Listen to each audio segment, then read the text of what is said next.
Bom, do ponto de vista da esquerda, acentuou-se aí a discussão da questão das eleições diretas, né? Um problema que implica na orientação política para o próximo período. O Lula vai se lançar candidato e tudo.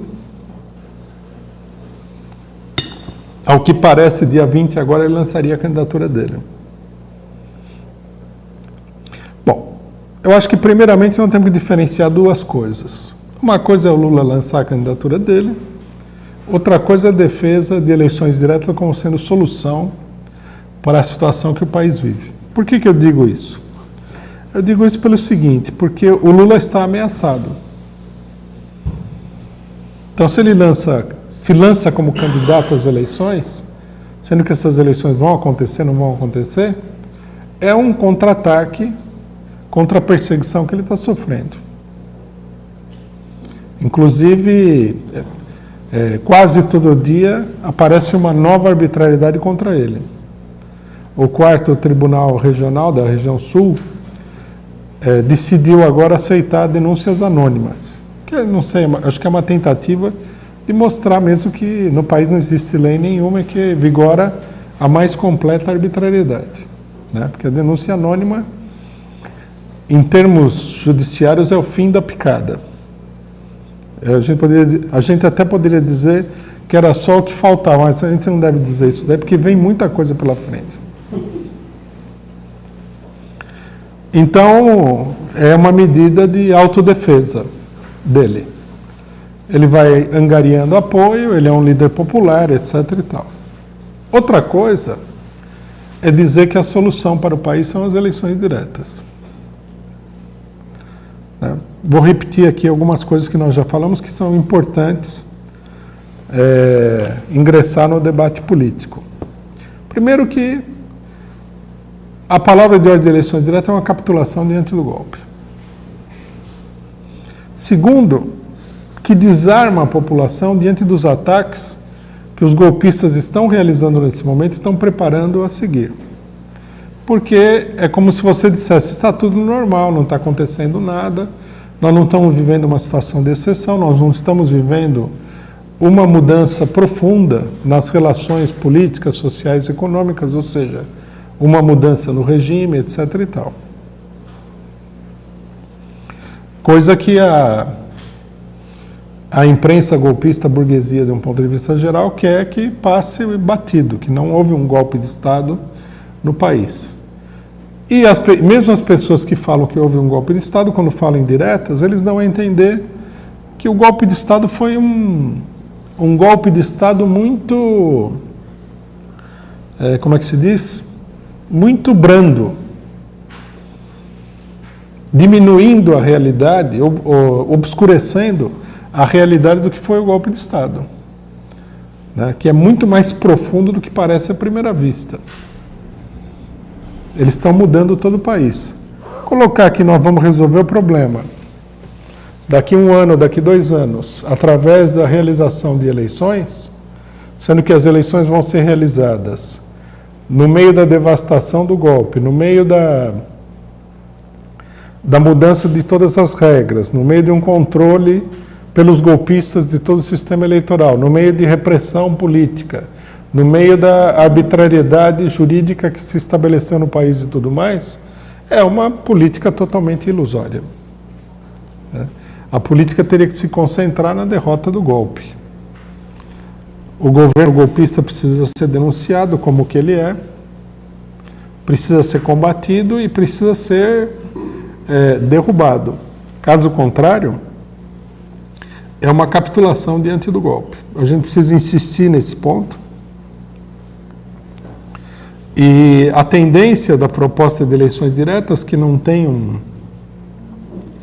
um enorme apelo popular, é mais desmoralizar o movimento de luta contra o golpe do que impulsionar esse movimento. Quando você fala que tem que lutar por eleições diretas, na realidade o que você está fazendo é tentar contornar o problema do golpe, porque você acha que falar em golpe é impopular com a maioria da população, com a maioria dos trabalhadores, etc. e tal. Quer dizer, já é uma política extremamente defensiva. O PT que está lançando essa proposta, ele não entendeu até agora que ou ele combate os golpistas de frente, ou ele não vai avançar. Essa tem sido a política do PT desde o começo. Quando prenderam os dirigentes do PT no mensalão, eles tiveram medo de bater de frente com o STF, apesar de todas as arbitrariedades que foram cometidas. Aí começaram a atacar a Dilma. Primeiro eles ficaram numa política de expectativa de que tudo iria ser contornado pela via institucional, pelo acordo, etc. e tal. Se negavam, inclusive, a falar em golpe de Estado, né, que era uma denúncia fundamental, e finalmente terminou como a gente viu. Quando a campanha da corrupção começou a crescer, eles caíram na defensiva. Até hoje, vários dirigentes do PT se recusam a denunciar a Lava Jato. O que é uma política absurda, porque as arbitrariedades da Lava Jato contra o Lula são extraordinárias. Quer dizer, achar que você vai progredir sem combater diante dos trabalhadores, da população, a farsa do golpe, é uma política totalmente ilusória. Mais ou menos seria assim: vamos esquecer todo o problema, vai ter eleições, e aí o Lula, como ele é um político popular, ele ganha. Por que ele vai ganhar? Porque o mundo é maravilhoso. Não vai ter fraude na eleição, não vai ter controle na eleição. Durante a campanha eleitoral não vão acusar o Lula do primeiro dia até o último dia de tudo quanto é coisa que ele fez e não fez, como já fizeram em outras campanhas eleitorais. Quer dizer, não vai acontecer nada de extraordinário. Não vão comprar voto, não vão mobilizar a máquina estatal. O imperialismo norte-americano não vai despejar uma quantidade enorme de dinheiro. Não vai acontecer nada disso. Simplesmente o povo vai na urna e vai votar no Lula.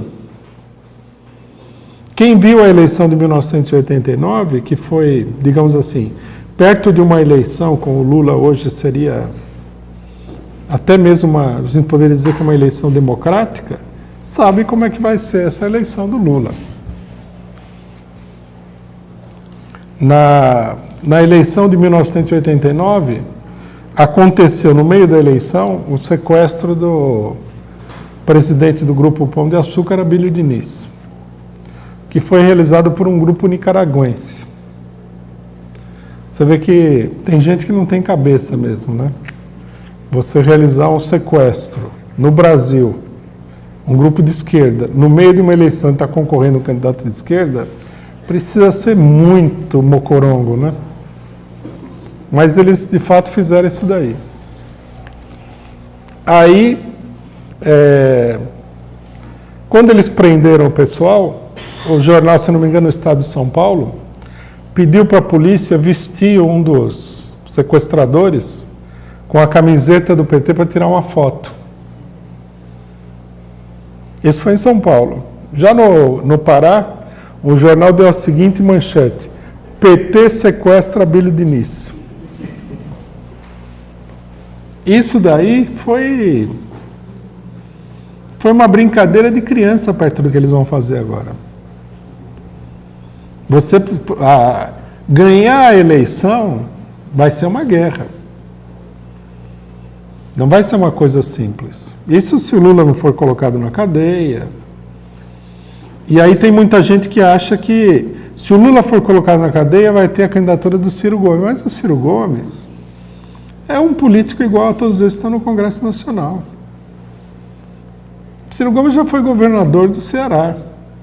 Não aconteceu nada de bom ali enquanto ele foi governador. Se o pessoal acha que o governo PT foi extremamente direitista, o do Ciro Gomes seria muito mais direitista. E ele também não vai ganhar, também tem esse detalhe. Então, a política de eleições diretas, a gente precisa discutir isso em toda a esquerda, ela é uma via de levar as pessoas diretamente para uma armadilha política. Funciona assim. Foi o que a gente viu também em 89, na campanha das diretas já. Cria-se a ilusão de que a eleição vai resolver todos os problemas. Se você ganhar a eleição, você já não vai resolver todos os problemas. Mas o fato é que a grande possibilidade é que você vai perder as eleições. Então, todas as lutas, você abandona a luta de defender o voto que foi dado em 2014. Você abandona a luta para tirar imediatamente o governo golpista. Você abandona todas as lutas, em nome de uma perspectiva futura. Nós vamos para as eleições e o Lula vai ganhar as eleições. Aí cria-se, quando tiver eleições, cria-se aquele movimento, aquela expectativa, aquela esperança de que tudo vai resolver. Aí o Lula é derrotado e a desmoralização da esquerda, dos trabalhadores, tudo lá, é profunda. Foi o que aconteceu em 89. Em 89, a propaganda do PT era assim: nós temos que ir para a eleição, nós não temos que tentar mobilizar os trabalhadores, fazer movimentos, nós temos que ir para as eleições. As eleições são a solução. Aí criou-se um movimento eleitoral em favor da candidatura do Lula, era um movimento muito grande, muito entusiástico. Nós participamos, aí todo mundo participou, toda a esquerda. E ele foi para a eleição e perdeu. E todo o movimento anterior tinha sido canalizado para isso. No que ele perdeu a eleição, assumiu o governo Collor, o governo despejou uma política econômica duríssima em cima da população, que já estava naquele estado de choque porque perdeu a eleição, ficou desnorteada.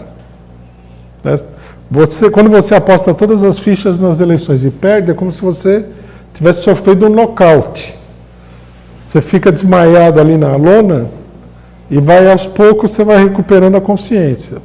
Quando o pessoal abriu o olho, o Collor já tinha destruído aí 15% da indústria nacional, tinha provocado quase 1 milhão de demissões em São Paulo, etc. e tal.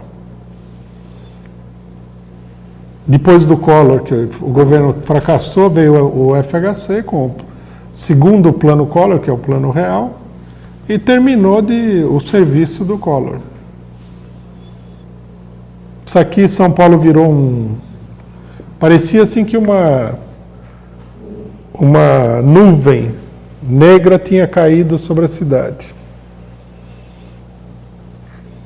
Aí eles ganharam a eleição para governador em 90, não? Ano do massacre do Carandiru, foi tudo na sequência, uma notícia ruim atrás das outras. E depois nós tivemos que aguentar esse flagelo político, econômico, social, que foi o FHC, que muita gente não lembra, mas que promoveu uma situação de miséria no Brasil sem precedentes. No auge do governo FHC, nós tínhamos 60 milhões de pessoas morrendo de fome. E o governo nem se preocupava de dar uma assistência para esse pessoal. Tinha campanha privada para recolher alimentos para o pessoal que estava morrendo de fome. Não sei se os mais velhos se lembram disso, mas tinha a campanha da fome, que era dirigida aí por um cidadão aí da esquerda, o irmão do Enfio, né, o Betinho. Então, nós do PCO, nós tínhamos ódio daquela campanha, pela farsa. Empresas, etc. e tal, colocavam uma caixinha de papelão aí numa farmácia, num banco, e falava assim: doe para a campanha da fome.